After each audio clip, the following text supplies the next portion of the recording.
Akhetaten's Gates, Chapter 25. Move over, Meridaten spat, pushing Mekanaten over a little.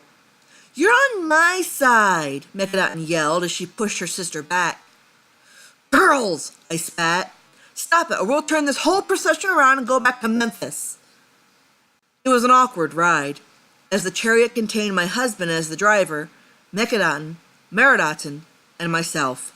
Needless to say, it was rather crowded. We had been traveling for quite some time, and the girls were getting insanely restless and irritable.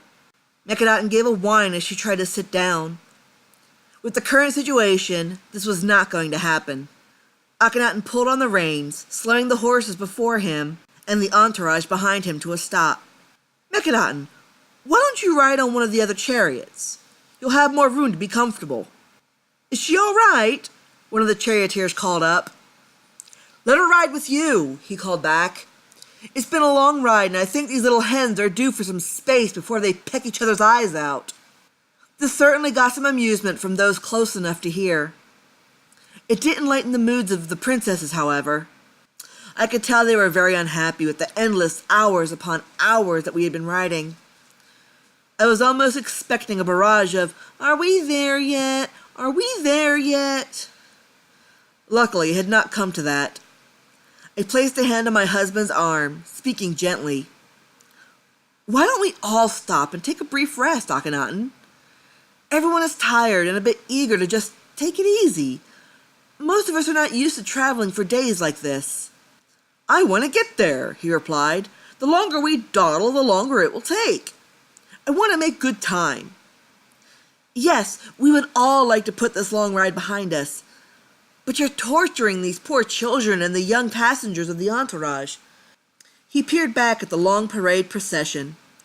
Countless members of the court, nobles, and their families had agreed to follow him to Akhetaten.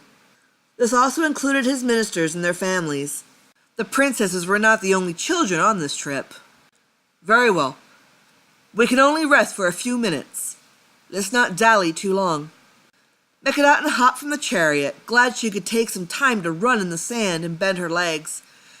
She wasn't much for chariot rides. Meridaten was another story. This was not her first chariot ride. From time to time, on casual rides, she'd accompany her father. She loved the horses most of all, sometimes trying to reach out ahead to touch them, and sometimes bring along sticks to poke at them, much to the annoyance of Akhetaten from time to time. Not to mention the annoyance of those horses. But even she was ready for solid ground for a little while. They had nothing to fear. They couldn't get too far. We had such a massive entourage that all eyes would be looking out for them. A massive army, a mobile human wall cocooned it. No fool in his right mind would try an attack. A few minutes became an hour became final as Akhetaten rushed everybody back into line.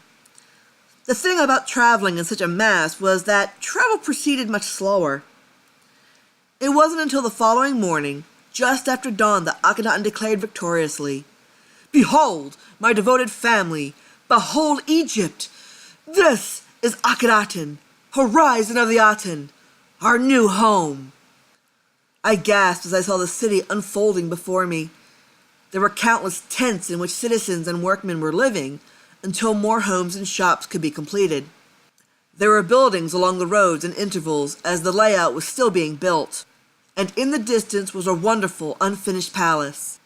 When it was completed, I could only imagine the extravagance it would shine on the city. I could see hints of images as artisans were applying their trade, along with colossal statues.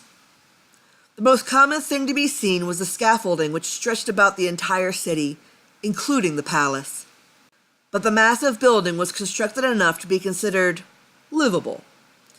At least, that was what my husband had led me to believe. I peered behind me with a frown.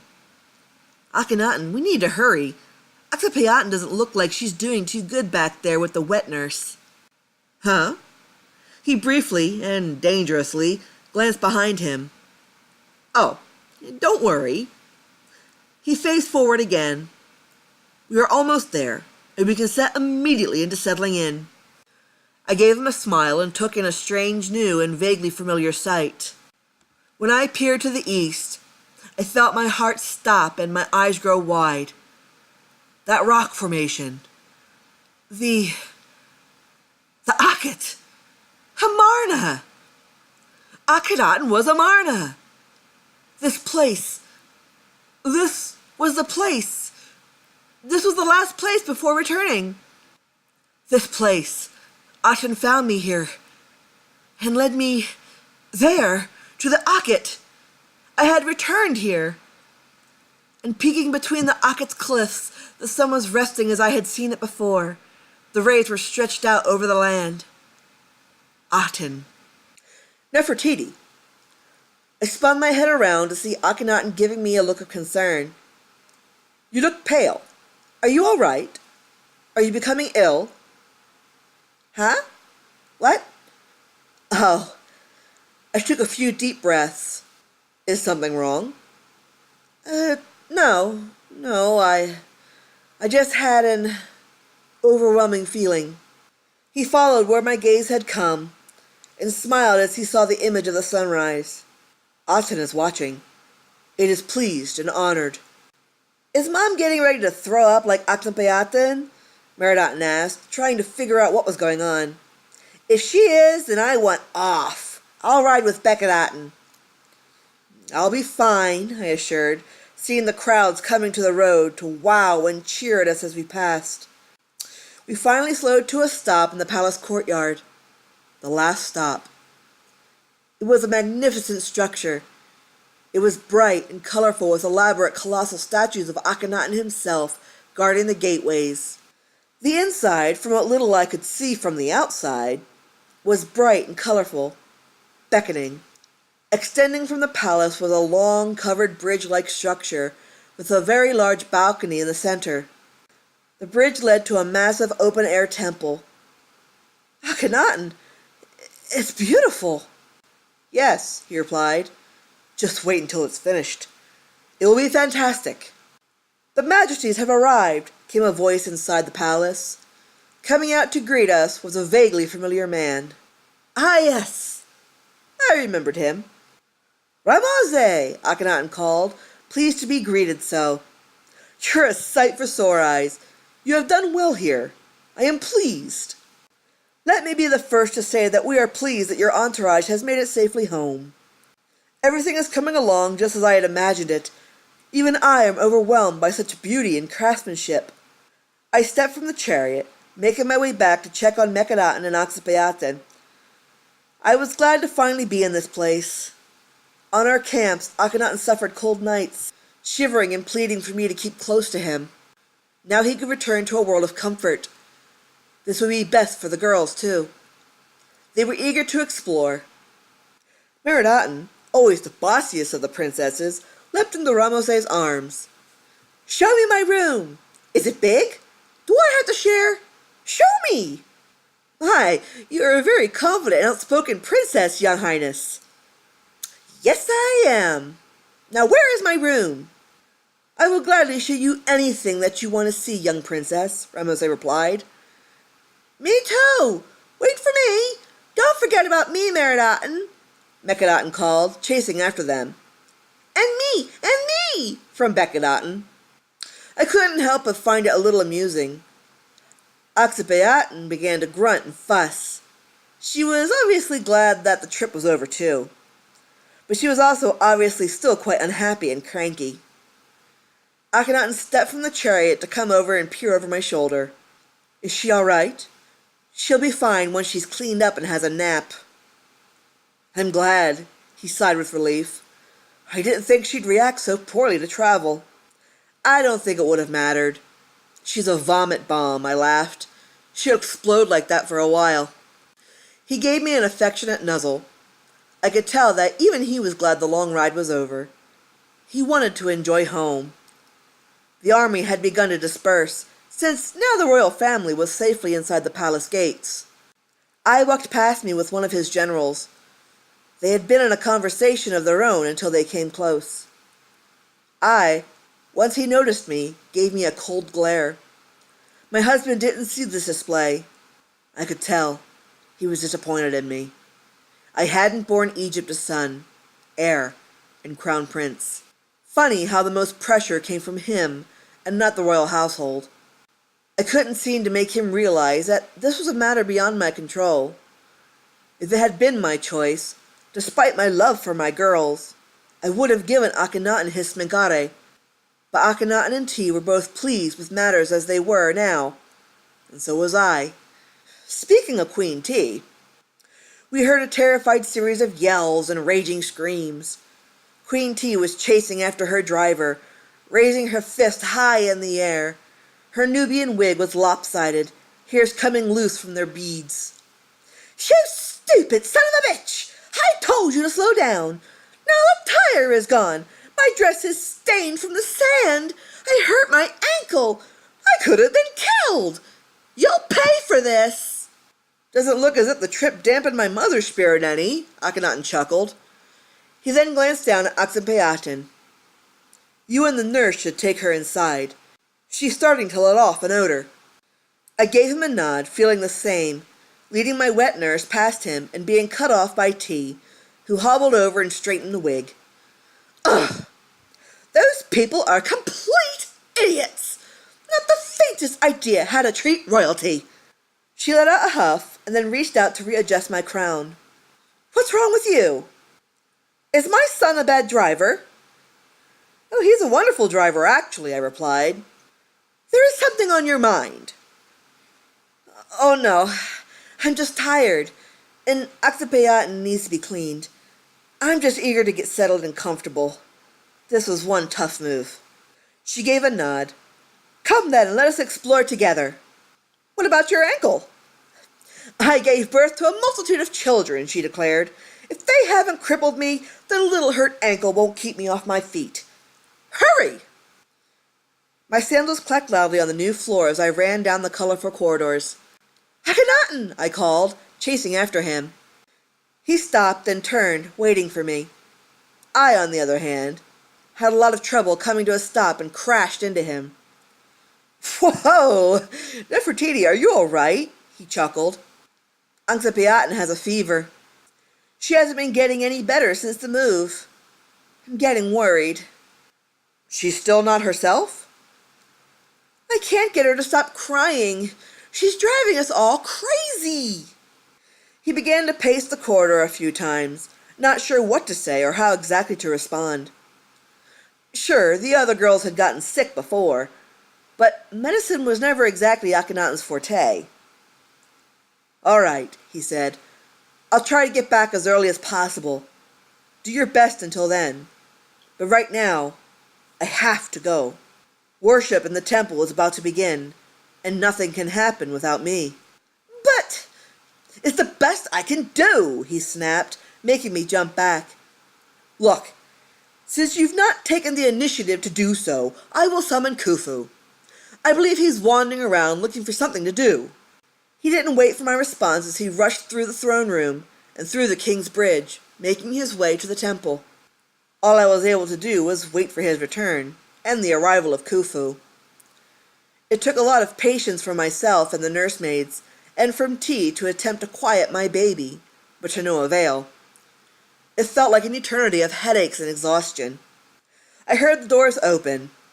Up I shot, rushing and wrapping my arms around him, only to find that it was not my husband in my arms, but Khufu. I gasped and took a step back as Akhenaten made his entrance after him. "Akhenaten!"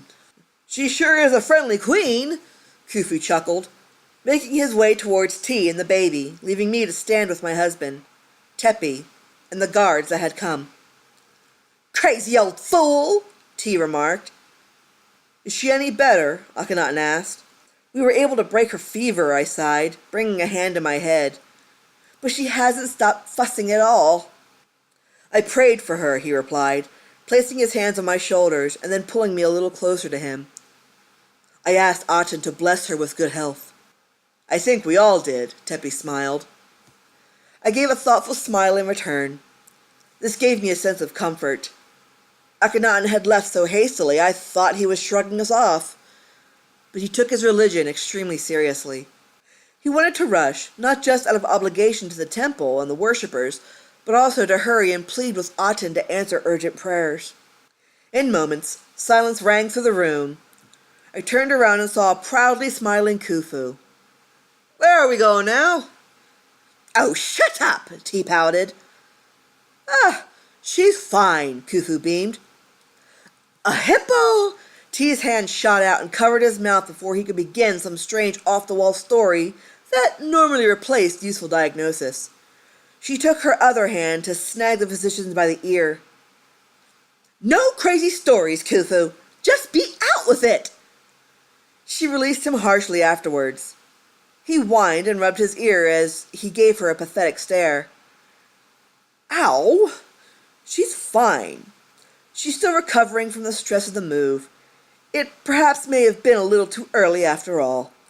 Her fever was half induced from all the caterwauling. She'll be fine within a few days, I believe. So the best thing to do is simply be patient." "Stress?" a guard scoffed. "An infant suffering from stress? You completely lost it, old man." "Lost it?" Khufu gasped, exasperated at such an accusation. "What do you mean?" Akhetaten asked the guard. That had to be the most sane thing he's ever said. Tepi glared at the guard, scowling and giving him such a displeased air. "Stop it," he warned. Yes, this guard was the one I remembered. He had often been known to say horrible things about Akhetaten behind his back, only to sometimes be overheard by the very ears that he was trying to hide from. "No, Amenhotep, His Majesty has asked me to explain my opinion. I think Khufu is crazy. Many people think he's crazy. He makes up these crazy stories because he doesn't know anything. Everyone is left to some strange self-diagnosis. He's scatterbrained and useless. I think that this is a warning from Amun and the other gods. They are outraged by this strange new cult that overshadows and stomps them out. So they are giving a fair warning to cease such heresy. If Amun's warnings are not heeded, he will take the princess from this world." "That's a horrible thing to say," Tepi scolded. "How can you be so hateful?" "Not even royalty is immune from being stricken with illness and divine intervention, Amenhotep. It has been shown and proven many times over." "I am a perfectly capable physician," Khufu insisted, outraged to be named crazy. "Eccentric? Sure, but crazy was out of the question. The child will recover. Of this I am certain." What was it with this guard? He always had the worst words to lie upon my husband and those close to him. He spoke ill of Akhetaten when he was 12, at the birth of Meridaten, and now. Why? I felt my temper boil over as I clenched my hands into fists. "You're never going to be happy, are you?" I demanded. "My husband is officially a legitimate king. He has taken a queen, and he has produced offspring. He has done everything that is required of him to become pharaoh. Yet you still dare to look down on him as inferior. What more could you possibly want from him before you can just stop?" "Dear Queen," he replied, glaring at me with eyes that were dark, cold, and unforgiving. "Do you really want to know?" "What will it take?" "I'll be happy when he is gone." He turned and pointed a finger straight into Akhetaten's face. "You are a disgrace, and your child will die first. This is an omen of your downfall." "Enough," Akhetaten growled. "I've let you spout on long enough." He slapped the finger away and punched the guard square in the face. "How dare you spout such blasphemy? This is absolute treason, and I no longer have to stand for it. Seize this traitor." The criminal seemed shocked. He was barely able to truly process Akhenaten's words before in came a soldier, rather than a simple guard. It was the man that was with my father, General Horemheb. He had others standing by as he snatched up the criminal and restrained him. But he seemed quite capable of handling 3 men of this size on his own. He just appeared to be full of just that much power. "No, your city will fall, Akhetaten. You are ashamed of your father, and his father, and his father. You are ashamed, Amun. Death to you, Akhetaten. Death to the heretic. Death to your queen, Nefertiti. Death to your children. Death to all who follow you like mindless sheep. Death to Akhetaten." "Silence!" Akhetaten demanded with such authority. I will not tolerate you questioning my divine authority. If you are so in love with the idea of death, then I shall send you to meet it. The criminal spit into Akhenaten's face. I'd rather die than follow a heretic like you any more. King of damnation! Kill me then, and let me go serve by the sides of great pharaohs past of this dynasty. I shall serve at the feet of his majesty. Hamoses, Nebpeter, Amenhotep, Jersakare, Tutmosis, Akheprakare, Tutmosis II, Akheperenra, Tutmosis III, Menkaperenra, Amenhotep II, Akheperura, Tutmosis IV, Menkaperura, and Amenhotep III, Nemayatra. I would even kiss the feet now of her mighty kingship Hatshepsut, Meyatkara. Bring him to his knees, Akhenaten ordered Horemheb. The strong man, looking like a large professional wrestler, bald and muscular, brought the criminal guard to his knees, bringing about great pains in him. Horemheb went a step further, however, pushing him down into a groveling position. Akhenaten reached down, grabbed the sword from the guard's belt, and raised it high. Akhenaten, stop! I cried, rushing forward and grabbing his wrist. Please stop! Don't do this! Don't let him win like that! He's trying to irritate you! He's doing a good job, Tepi snorted bitterly, as he crossed his arms and stared down at the criminal. Do not interfere, Nefertiti. This is something required of him. He must prove his power to him, to us, and to Egypt. Not in the baby's room, I pleaded. Akhenaten took a step back, seeming to have forgotten until that point that he was in the wing meant for his children. This would not do at all. He turned his angry eyes on the face of Horemheb. Take him outside, then. I will deal with this in a more suitable place to make an example of him. Everyone will know just how serious I am. He stood tall. Tepi! I will make it so, my pharaoh, Tepi said with a deep bow.